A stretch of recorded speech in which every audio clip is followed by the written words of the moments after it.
Hi everyone. Welcome to all of you in chemistry chemistry classes. So दोस्तों, आज से हम अपना एक नया सेशन यहाँ पे स्टार्ट करने वाले हैं, जिसमें हम नॉर्मली बात करेंगे यहाँ पे जो ऑब्जेक्टिव क्वेश्चंस आपसे बोर्ड एग्जाम में पूछे जाते हैं। तो चैप्टर वाइज उन क्वेश्चंस को हम यहाँ पे डिस्कस करेंगे। टोटली हम यहाँ पे जो आपके 12th क्लास के चैप्टर्स हैं उनको पहले हम लोग यहाँ पे डिस्कस कर लेंगे। इसके बाद में फिर हम लोग 11th वाले भी कवर कर लेंगे, राइट। तो जो पहला चैप्टर अपना होता है सॉल्यूशन, है ना, तो सॉल्यूशन चैप्टर से किस टाइप के क्वेश्चंस यहाँ पे बन सकते हैं ऑब्जेक्टिव, उन क्वेश्चंस के बारे में हम यहाँ पे डिस्कस करेंगे। हिंदी मीडियम बच्चों के लिए ये क्वेश्चंस यहाँ पे हैं, राइट। तो देखते हैं पहला क्वेश्चन यहाँ पे कैसा है ना, इस चैप्टर से किस टाइप के ऑब्जेक्टिव बनेंगे उनके बारे में हम यहाँ पे बात करने वाले हैं। पहला क्वेश्चन आपके सामने है कि निम्नलिखित में से कौन सी इकाई विलयन की सांद्रता का वाष्प दाब से संबंध बताने के लिए उपयोगी है। तो देखो, जो आपने देखा होगा वाष्प दाब, दैट मीन्स वेपर प्रेशर, तो हमने बात की थी राउल्ट के नियम में, है ना, कि वेपर प्रेशर को हम कैसे मेजर कर सकते हैं किसी सॉल्यूशन के लिए। हमने वहां पे देखा था कि जो वाष्प दाब में आपेक्षिक अवनमन होता है ना, जिसको आप बोलते हो relative lowering in vapour pressure, वो किसके प्रोपोर्शनल होता है, आप बोल सकते हो कि लास्ट में वो निकल के आता है कि वो mole fraction of the solute, that means mole अंश के समानुपाती होता है, राइट। तो इसका मतलब ये हुआ कि जो वाष्प दाब होता है वो किससे रिलेटेड है, किस पे डिपेंड करेगा, आप बोलोगे कि मोल अंश के साथ। तो यहाँ पर उन्होंने वही पूछा है कि कौन सी इकाई की विलयन की सांद्रता का वाष्प दाब से संबंध बताने के लिए उपयोगी है, तो आप सिंपल आंसर कर दोगे मोल अंश, that means mole fraction. Ppm से इसका कोई रिलेशन नहीं है, द्रव्यमान प्रतिशत और मोललता इसमें कोई रिलेशन नहीं होता है, राइट। तो सिंपल सा आंसर था इसका ऑप्शन नंबर वन, सिंपल था। सेकंड आपसे पूछा गया है कि कक्ष ताप पर शर्करा को जल में घोलने पर विलयन छूने से ठंडा लगता है। तो उसके बारे में उन्होंने पूछा है कि निम्नलिखित में से किस स्थिति में शर्करा की विलीनता सर्वाधिक तेजी से होगी। तो देखो, सिंपल सी बात है, आप जानते हो कि जैसे जैसे टेम्परेचर हम बढ़ाएंगे, है ना, टेम्परेचर बढ़ाएंगे, तो जो यहाँ पे सॉलिड होता है, सॉलिड की सॉल्युबिलिटी, राइट, जो ठोस होता है उसकी सॉल्युबिलिटी इन लिक्विड, है ना, तो जो सॉलिड की सॉल्युबिलिटी होती है लिक्विड में वो क्या होती है, इंक्रीज हो जाएगी।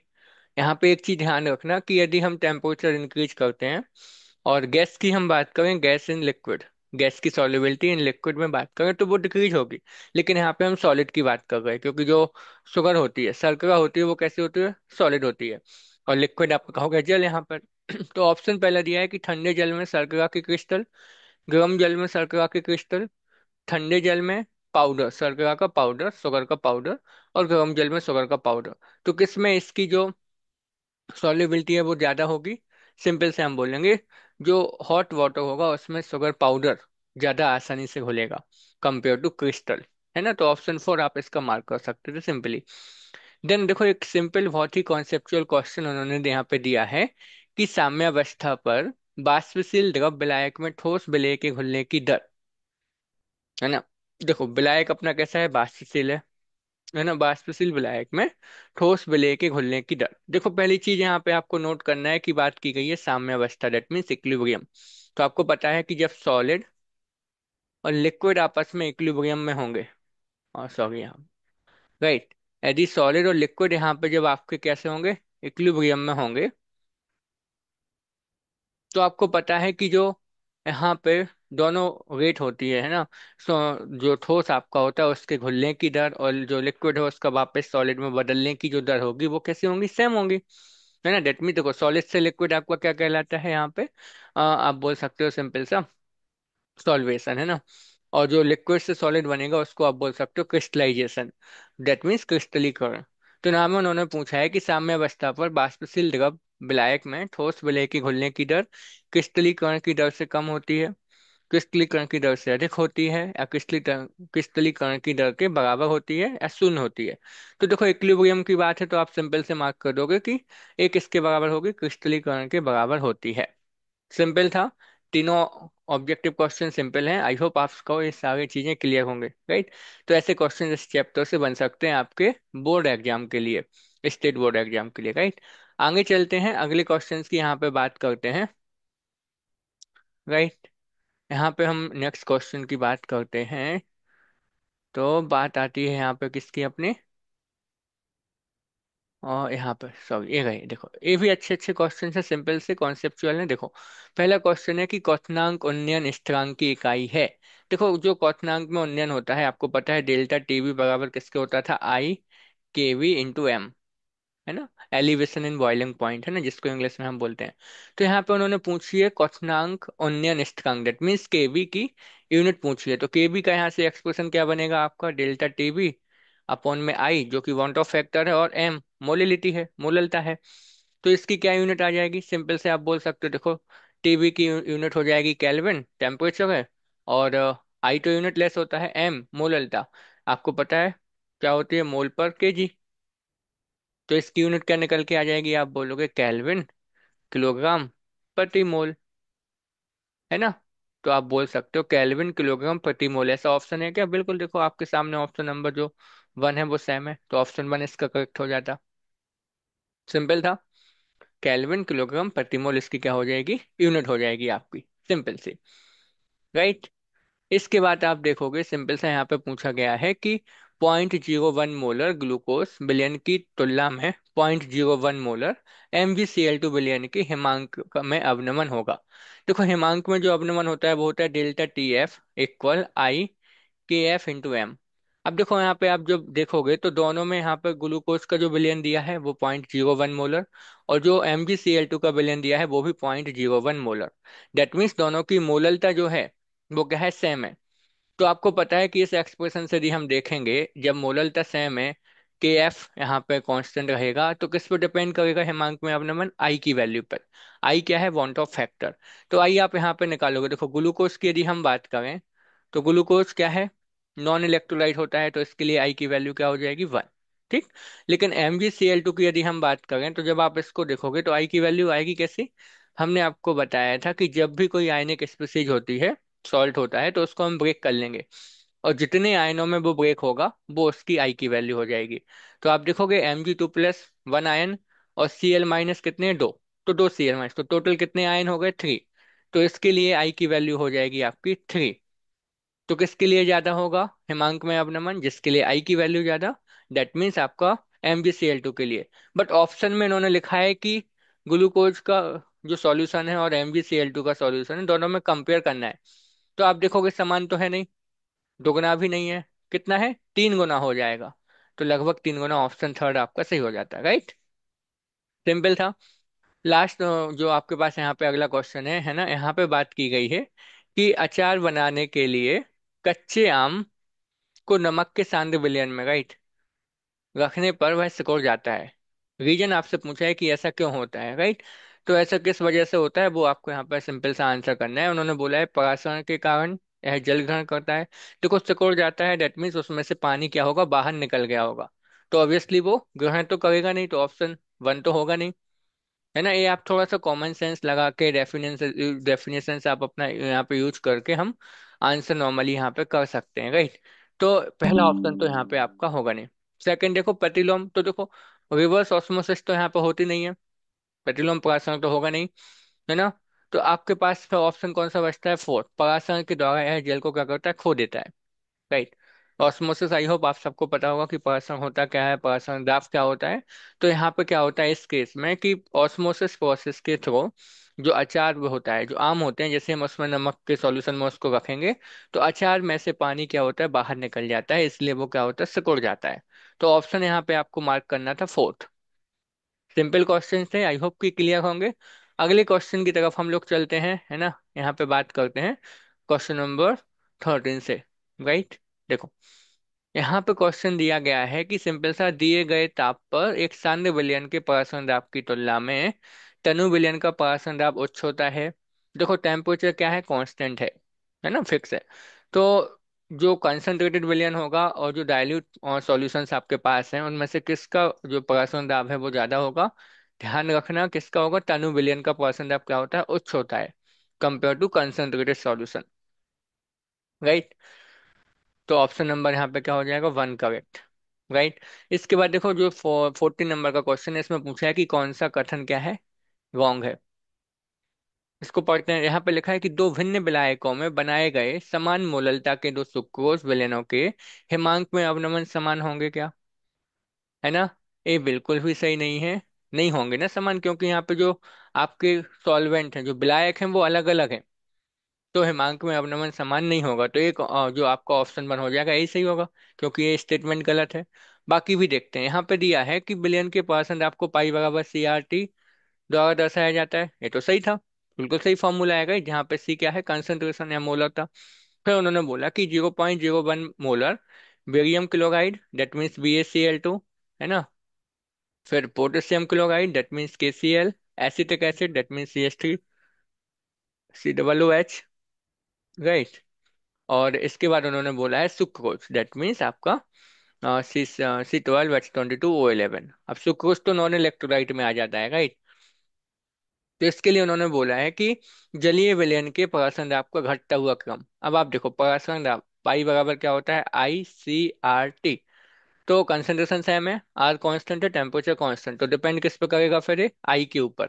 और आई की वैल्यू जब आप देखोगे तो इसके लिए कितनी आएगी, देखो BaCl2 है, 3 आयनों में टूटेगा तो 3 हो जाएगी, इसके लिए 2। अब जो एसिटिक एसिड है ये भी थोड़ी बहुत डिसोसिएट होता है, तो कुछ ना कुछ वैल्यू इसके लिए भी रहेगी। लेकिन जो यहाँ रहेगा, इसकी तो 1 रहेगी, इसके लिए क्या होगा, I 1 से ज्यादा होगा, राइट। दैट मीन्स आप यहाँ पे देखोगे तो सबसे ज्यादा पाई किसके लिए आएगा, BaCl2 के लिए, क्योंकि I 3 है। उसके बाद KCl, फिर CH3 COOH, और फिर लास्ट में आएगा सुक्रोज के लिए। तो ये तो बिल्कुल सही ऑर्डर दिया था इन्होंने यहाँ पे। तो ये स्टेटमेंट भी सही था। फिर उन्होंने कहा था कि राउल्ट के नियम के अनुसार विलयन के किसी वाष्पशील घटक का वाष्प दाब उसके मोल अनुपात के समानुपाती होता है। ये भी सही है, देखो मोलों का अनुपात दैट मीन्स मोल प्रभाजी होता है, राइट।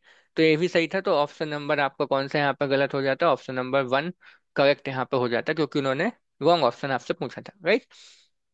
अगले क्वेश्चन पे चलते हैं। उन्होंने दिया है KCl NaCl K2SO4 के बॉन्ड ऑफ कारक के मान क्रमशः हैं।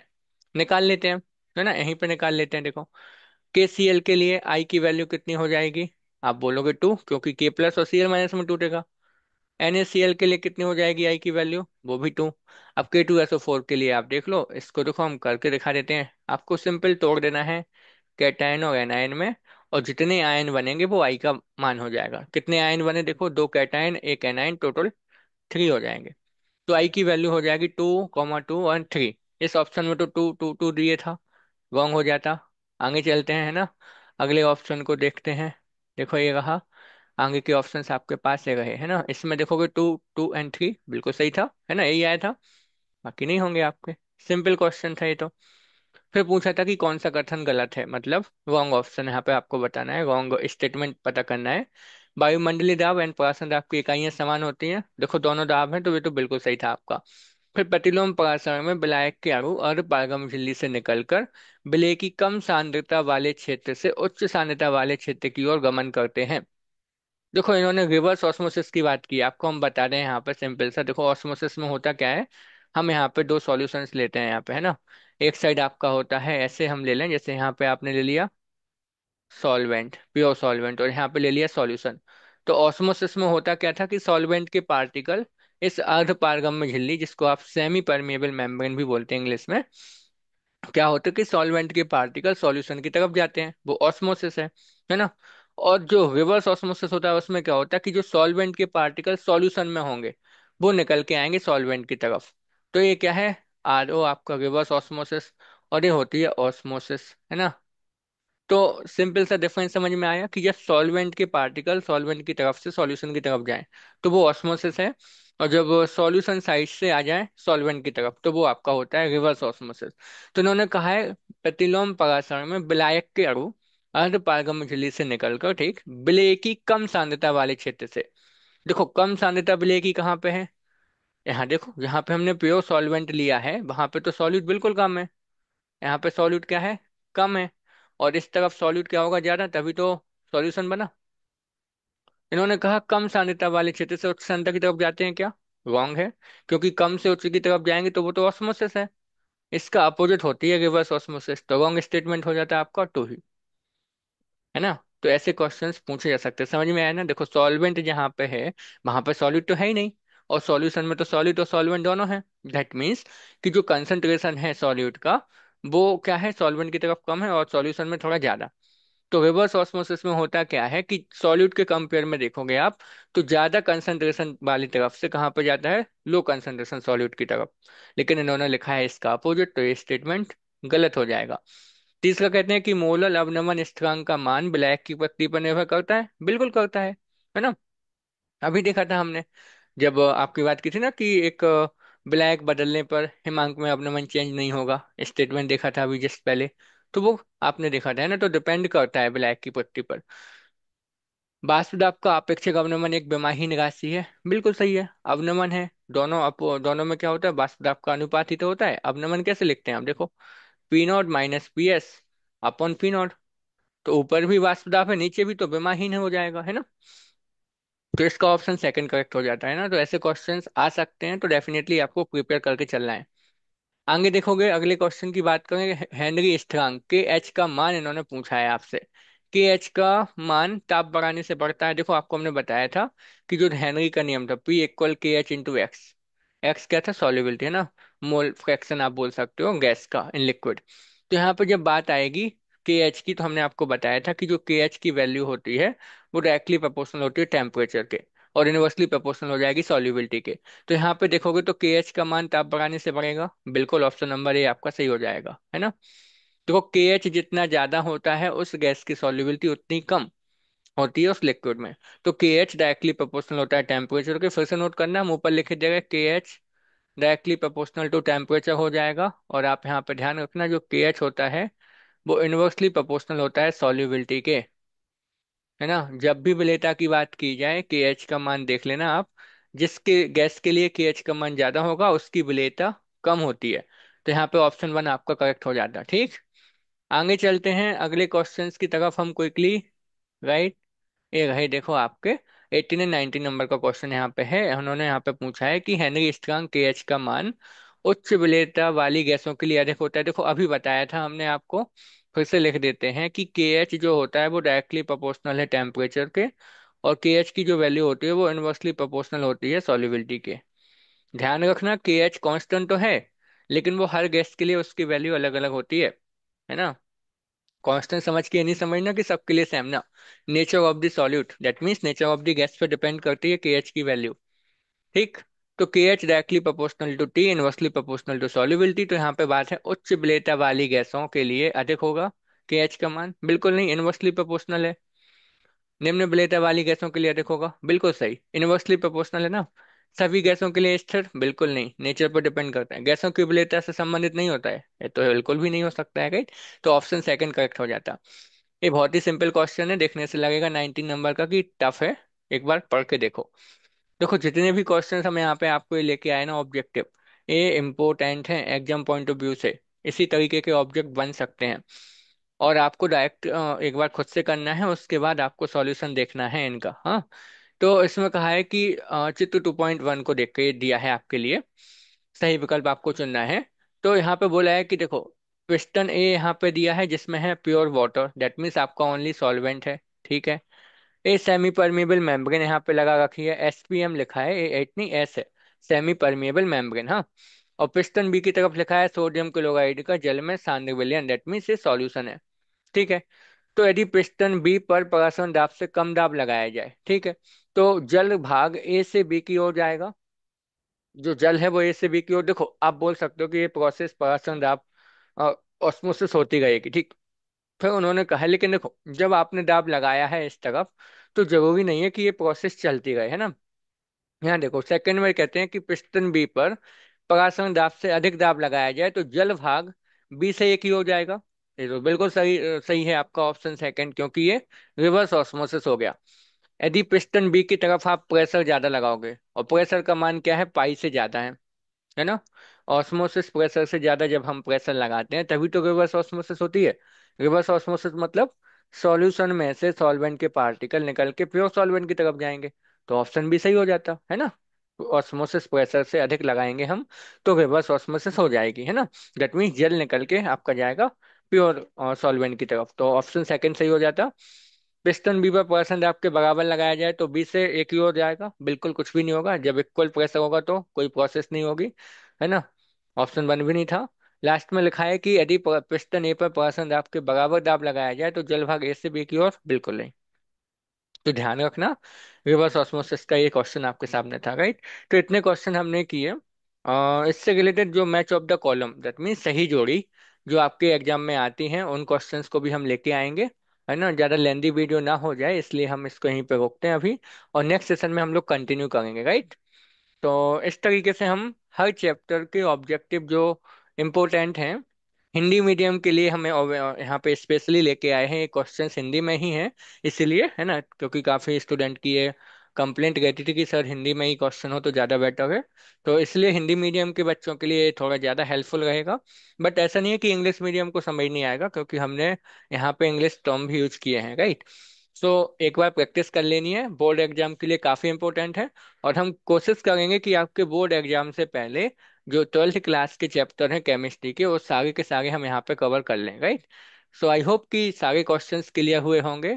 बस आपको एक काम करना है कि इस सेशन को शेयर कर देना है, चैनल की लिंक को दोस्तों के साथ, और लाइक शेयर और सब्सक्राइब कर लेना है ना। और क्वेश्चंस एक बार खुद से करना, जब आपका वो क्वेश्चन हो जाए उसके बाद आप यहाँ पे आंसर मैच कर लेना, right. I hope so all clear. Thank you so much for watching this video, all of you.